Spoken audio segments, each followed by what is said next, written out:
नमस्कार साथियों, फिर से एक नई और शानदार वीडियो के साथ। साथियों, इस वीडियो में फिर एक न्यू इम्पोर्टेंट क्वेश्चन देखेंगे हम लोग सेक डिजास्टर मैनेजमेंट का। ठीक है, आपदा प्रबंधन। साथियों, बहुत सारे स्टूडेंट को डाउट है कि इसका एग्ज़ाम हिंदी में होगा या इंग्लिश में, क्योंकि जो VBU है विनोबा भावे यूनिवर्सिटी, सो सेक सब्जेक्ट का बहुत सारा जो एग्ज़ाम है वो इंग्लिश में ही सिर्फ ले रहा है। एग्जाम्पल में जैसे एंटरप्रेन्योरशिप और भी बहुत सारे सब्जेक्ट हैं। तो आप इसमें वो सब लिया वो अलग बात है, लेकिन आपका ये जो है डिजास्टर मैनेजमेंट ये दोनों लैंग्वेज में रहेगा, हिंदी इंग्लिश दोनों में। आप जिसमें देना चाहे दे सकते। चलिए क्वेश्चन देखते हैं। क्वेश्चन है कि राष्ट्रीय आपदा प्रबंधन प्राधिकरण यानी NDMA की विवेचना कीजिए, मतलब उसके बारे में डिटेल में बताइए आखिर है क्या, आप क्या जानते हैं उसके बारे में। ठीक है, चलिए देखते हैं।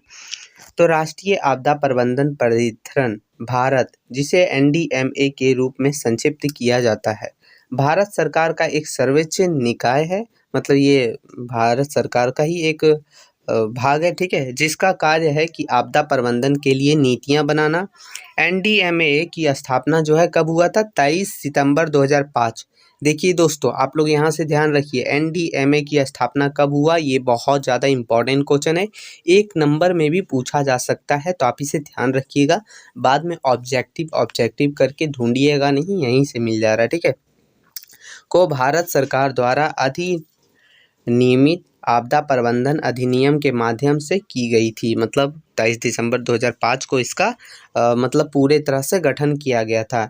NDMA आपदा प्रबंधन के लिए समग्र और वितरित दृष्टिकोण सुनिश्चित करने के लिए राज्य आपदा प्रबंधन प्राधिकरणों SDMA के साथ समन्वय के लिए नीतियां तैयार करने, दिशा निर्देश और सर्वोत्तम प्रथाओं को निर्धारित करने के लिए जिम्मेदार है।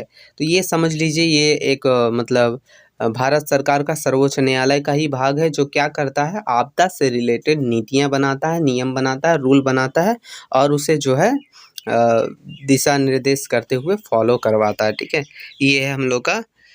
चलिए आगे, इसमें कौन कौन से सदस्य होते हैं ये भी जानना जरूरी है। ठीक है, इम्पॉर्टेंट क्वेश्चन है आपके लिए।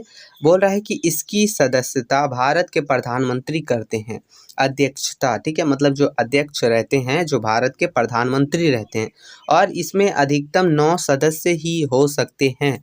मतलब इसमें टोटल 9 मेंबर ही रहते हैं। ठीक है, 2020 से इसके 4 सदस्य हो चुके हैं, मतलब 9 थे, लेकिन 2020 के बाद से जो है अभी 4 ही हैं। ठीक है, वे हैं कमल किशोर, लिफ्टन जनरल, ठीक है, जो सेवानिवृत्त है, सैयद अता हसनैन, राजेंद्र सिंह और डॉक्टर कृष्ण वत्स, यही 4 हैं। ठीक है, अभी तक कमल किशोर सदस्य सचिव के रूप में कार्य करते हैं।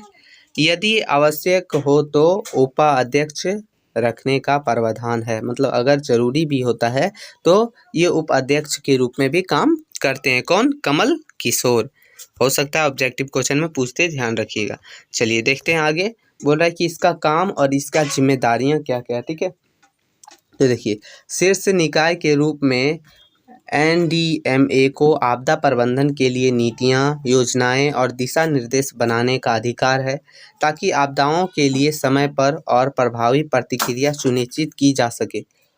इसके लिए इसकी निम्नलिखित जिम्मेदारियां हैं। क्या क्या है, चलिए देखते हैं। पहला है कि आपदा प्रबंधन पर नीतियां बनाना, राष्ट्रीय योजना को मंजूरी देना। ठीक है, राष्ट्रीय योजना के अनुसार भारत सरकार के मंत्रालयों या विभागों द्वारा तैयार योजनाओं को मंजूरी देना, राज्य योजना तैयार करने के लिए प्राधिकरणों द्वारा अपनाए जाने वाले दिशा निर्देश निर्धारित करना।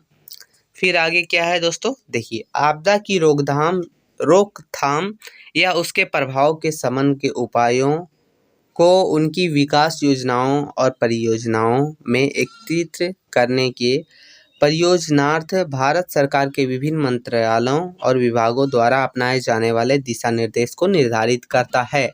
मतलब ये जो है आपदा प्रबंधन से बचाव के तरीके, नियम वगैरह भी लागू करता है। आगे है कि आपदा प्रबंधन के लिए नीति और योजनाएं के प्रवर्तन और कार्यवर्तन का समन्वय करना, मतलब ये चेंज वगैरह करता है और उसे फॉलो करवाता है। आगे है समन के लिए प्रयोजन के लिए धन प्रावधान की सिफारिश करना, मतलब बचाव के लिए जो है धन की सिफारिश करना। आगे है कि प्रमुख आपदाओं से प्रभावित अन्य देशों को ऐसी सहायता प्रदान करना जैसे कि केंद्र सरकार द्वारा निर्धारित की जा सकता है। मतलब दूसरा देश है अगर आपदा प्रबंधन से जूझ रहा है तो उसकी भी हेल्प करता है ये, ठीक है। आगे है कि आपदा की रोकथाम या न्यूनीकरण या आपदा की आशंका वाली स्थितियों या आपदा से निपटने के लिए तैयारी और क्षमता निर्माण के लिए ऐसी अन्य उपाय करना जिन्हें वह आवश्यक समझे। मतलब आपदा से रिलेटेड रोकथाम, बचाव, आशंका हो तो उसकी स्थितियाँ, तैयारी, हर एक चीज़ करता है, ठीक है।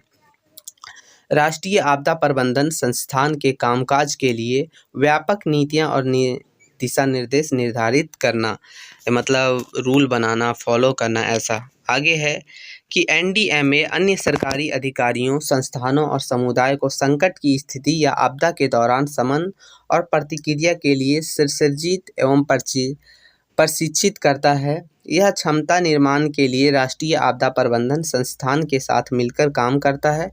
यह आपदा प्रबंधन के लिए अभ्यास विकसित करता है, व्यवहारिक प्रशिक्षण देता है और अभ्यास आयोजित करता है। यह राज्य और स्थानीय स्तर पर आपदा प्रबंधन प्रकोष्ठों को सुसज्जित और प्रशिक्षित करता है, मतलब बताता है, समझाता है। गृह मंत्रालय के तहत एनडीएमए को साइबर क्रिटिकल इंफ्रास्ट्रक्चर की सुरक्षा की जिम्मेदारी भी सौंपी जा सकती है। नतीजतन जब गैर क्रिटिकल इंफ्रास्ट्रक्चर की सुरक्षा की बात आती है तो एनडीएमए की जिम्मेदारी मीट Y13 और एनटीआरओ के एनसी सेकेंड पीसी के साथ अवलेप होती है। मतलब सीधा समझिए इसको, जो है कहा जा रहा है कि एनडीएमओ को साइबर क्रिटिकल इंफ्रास्ट्रक्चर की सुरक्षा भी जिम्मेदारी सौंपी जा सकती है, ठीक है, जो गैर क्रिस्टल और क्रिस्टल हो सकता है, ठीक है। यही था वीडियो। आप इसके पीडीएफ से भी हो सकता है, दोबारा पढ़ लीजिएगा। वीडियो अच्छा लगे लाइक कर दीजिएगा। फिर मिलते हैं, तब तक के लिए जय हिंद।